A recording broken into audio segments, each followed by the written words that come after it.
ಕರ್ನಾಟಕದಲ್ಲಿ ಧಾರಾಕಾರ ಮಳೆ ಎಚ್ಚರಿಕೆ. ಇವತ್ತು 16 ಜಿಲ್ಲೆಗಳಲ್ಲಿ ಭಾರೀ ಮಳೆ ಎಚ್ಚರಿಕೆ. ಉಡುಪಿ, ಧಾರವಾಡ, ಹಾವೇರಿ, ಗದಗ, ದಕ್ಷಿಣ ಕನ್ನಡ, ಕೊಡಗು, ಚಿಕ್ಕಮಗಳೂರು, ಹಾಸನ, ಮಂಡ್ಯ, ತುಮಕೂರು, ಚಿಕ್ಕಬಳ್ಳಾಪುರ, ಮೈಸೂರು, ರಾಮನಗರ, ಬೆಂಗಳೂರು ನಗರ, ಕೋಲಾರದಲ್ಲೂ ಕೂಡ ಮಳೆಯಾಗುವ ಸಾಧ್ಯತೆ.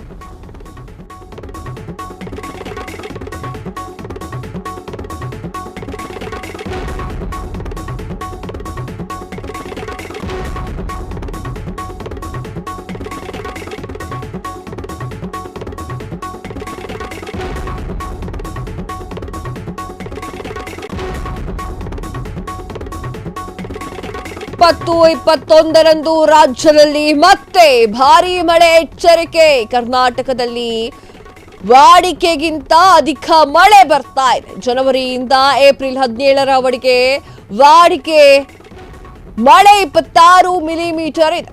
ಆದರೆ ಈ ಬಾರಿ 45 ಮಿಲಿಮೀಟರ್ ಮಳೆಯಾಗಿದೆ. ಮಳೆಯಾಗುತ್ತಿರುವಂತಹ ಹಿನ್ನೆಲೆಯಲ್ಲಿ ನೀರಿನ ಪ್ರಮಾಣ ಹೆಚ್ಚಳವಾಗ್ತಾ ಇದೆ. ಕರ್ನಾಟಕದ 14 ಡ್ಯಾಂಗಳಲ್ಲಿ ನೀರಿನ ಪ್ರಮಾಣ ಏರಿಕೆ.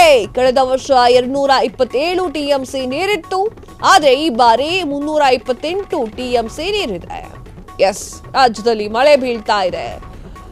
ರಾಜ್ಯದಲ್ಲಿ ಅಲರ್ಟ್ ಆಗಿರಬೇಕು. ಈ ಸಲ ಮಳೆಗಾಲ ಭಾರಿ ಟೈಟ್ ಆಗಿದೆ. ಮಳೆಗಾಲದಲ್ಲಿ ಮಳೆ ಜಾಸ್ತಿ ಬರುವಂತಹ ಸಾಧ್ಯತೆಗಳು ಕೂಡ ಹೆಚ್ಚಾಗಿ ಕಂಡು ಬರ್ತಾ ಇದೆ. ಕರ್ನಾಟಕದಲ್ಲಿ ಧಾರಾಕಾರ ಮಳೆ ಬೀಳುವಂತಹ ಎಚ್ಚರಿಕೆ ಇದೆ. 16 ಜಿಲ್ಲೆಗಳಲ್ಲಿ ಭಾರೀ ಮಳೆಯಾಗುವಂತಹ ಎಚ್ಚರಿಕೆ.